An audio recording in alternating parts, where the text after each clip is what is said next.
გამარჯობა, მოგესალმებით მეგობრებო. დღეს გადავწყვიტე რომ ჩამეწერა დღის ბლოგი და არ ვიცი გამოვა თუ არა, იმედია კამერა მის საშუალებას მომცემს, უბრალოდ უკვე მაგვიანდება და აი ძალიან მჭქარავ, ასე რომ მაკიაჟის მიმოხილვა არ იქნება, უბრალოდ კანს ცოტა ჭკუაზე მოვიყვან, იმიტომ რომ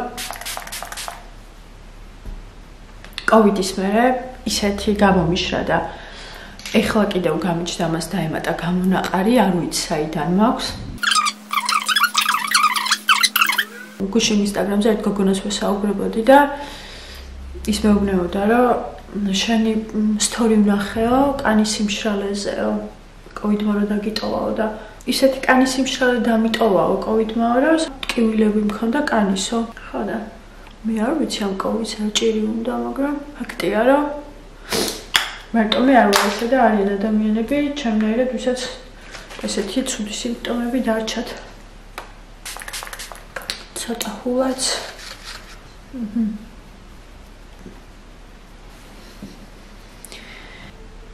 ტუჩავიც კი ესეთი გამომშრალი მაქვს. კაი, წავედით რო აღარ არის.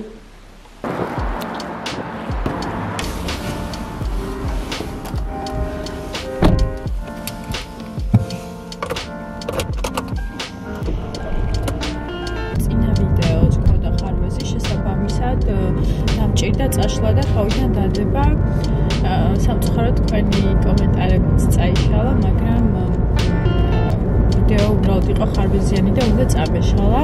კოვიდზე მინდოდა კიდევ მეთქვა ის, რომ მითხრეს ემოციური ფონი განცილებით უარესდება ამ დროსა და რაღაცნაირად ცოტათი არა, უფრო მეტად დეპრესიული ხდები, მოიცა და ეს ძალიან ბევრი შუქია.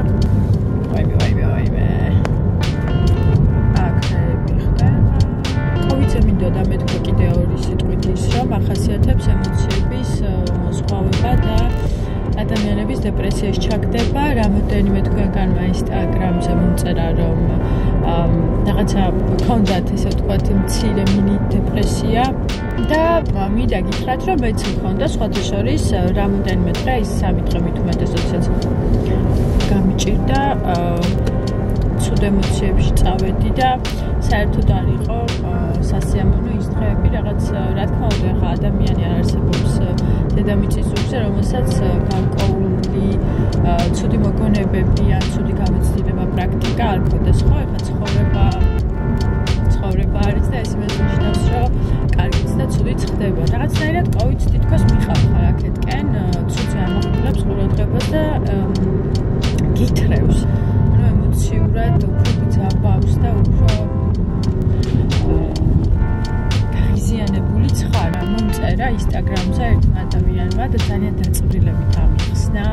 ასე რომ ძალიან დიდი მადლობა ამ ადამიანს, რომ არ დაიზარა და მომწერა. ეს ინფორმაცია მომაწოდა და გამარკვევა, რომ ემოციებს არ ავყოლოდი, იმიტომ რომ კოვიდს ახასიათებს ასეთი ემოციური ფონი. ამ ინფორმაციას რო გავეცანი, კიდევ ერთხელ გეუბნებით, გაცილებით გამიმარტივდა შემდგომ ემოციების მოთოკვა, ჩემი თავის ხელში აყვანა და რაღაცნაირად გარდამტეხიც კი აღმოჩნდა. როგორც მე მიშველა მაშინ იმ წერილმა, მინდა რომ თქვენ ვინმეს გააქვთ კოვიდი და ემოციური ფონიც, მათ შორის მინდა რომ იცოდეთ, რომ ეს არის ვირუსის ვერაგი მხარე ერთ-ერთი და რეალურად არ უნდა აყვეთ მას, ემოციებში არ უნდა ჩავარდეთ და საბოლოოდ ყველაფერი იქნება კარგად. იმიტომ რომ ნელს ნათელი მოსდევს და ასე შემდეგ. თითქმის მოვედი ჩემ სალონშიც.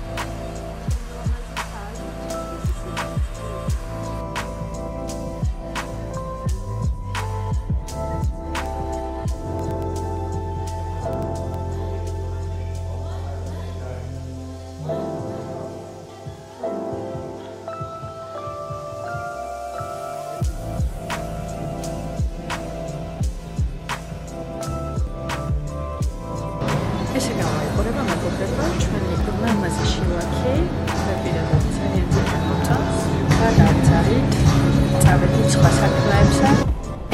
გაჩერებული ვარ ველოდებით შემახლობელს. თავარი არის ჩემი სათქმელი, რომ შევინარჩუნოთ პოზიტიური აზროვნება.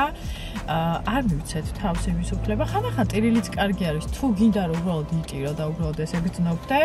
თავს ესეც შეიძლება, ესეც მოსულა რა, არ უნდა დაიკომპლექსო თავი. მერე მართლა იცვლება რაღაცეები, რაც არის, აი სცადეთ, ვისაც გჭირდებათ ეს რჩება, ან უბრალოდ ამის გაზიარება და თქვენ თვითონვე დაინახავთ, როგორ შეიცვლება ბევრი რაღაცა პოზიტივისკენ. ეს იქნება საკმაოდ პატარა ბლოგი, იმიტომ რომ არა მაქვს ინვენტარი და უბრალოდ შეუძლებელი არის ესე გაგრძელება ჩაწერის. მართლა ძალიან მეშლება ხელი მართვაში და უბრალოდ უპასუხისმგებლობა არის საკუთარი და სხვა ადამიანების ჯანმრთელობის მიმართ. დღეს აქ დასრულდება ეს ბლოგი, იქნება რაღაც საცდელი ვერსია, საინტერესო არის თქვენი აზრი გამიზიაროთ და მითხრათ, რას ფიქრობთ. მე კი აქ დაგემშვიდობებით. გისურვებთ ჯანმრთელობას. წარმატებულ დღეს და წარმატებულ კვირას. მიყვარხართ და კოცნით ბევრს დროებით.